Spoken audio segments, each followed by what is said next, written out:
ఆమేన్, హల్లెలూయా.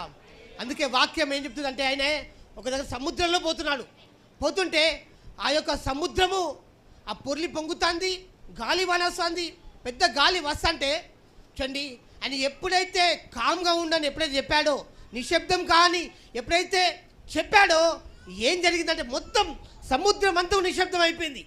వాళ్ళు ఆశ్చర్యపోయారు, ఈయన ఎట్టివాడినే, ఈయన ఎటువంటి వ్యక్తినే, సముద్రాన్ని ఆపుతున్నాడు, ఈయన మాటకు సముద్రం లోపడుతుంది అంటే సృష్టి దాన్ని చేసిన వాడికి మాత్రమే సముద్రం లోపడుతుంది. ఆమేన్, హల్లెలూయా. దాన్ని చేసింది ఎవరు?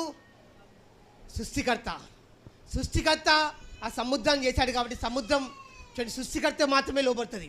ఈ భూమి ఎవరికి లోపడుతుంది అంటే సృష్టికర్తకు మాత్రమే భూమి లోపడుతుంది. ఆకాశం ఎవరికి లోపడుతుంది అంటే సృష్టికర్తకు మాత్రమే ఆకాశం లోపడుతుంది. ప్రైజ్ గాడ్, హల్లెలూయా. కాబట్టి చూడండి, కలియున్నదేది అనే లేకుండా కలగలేదట.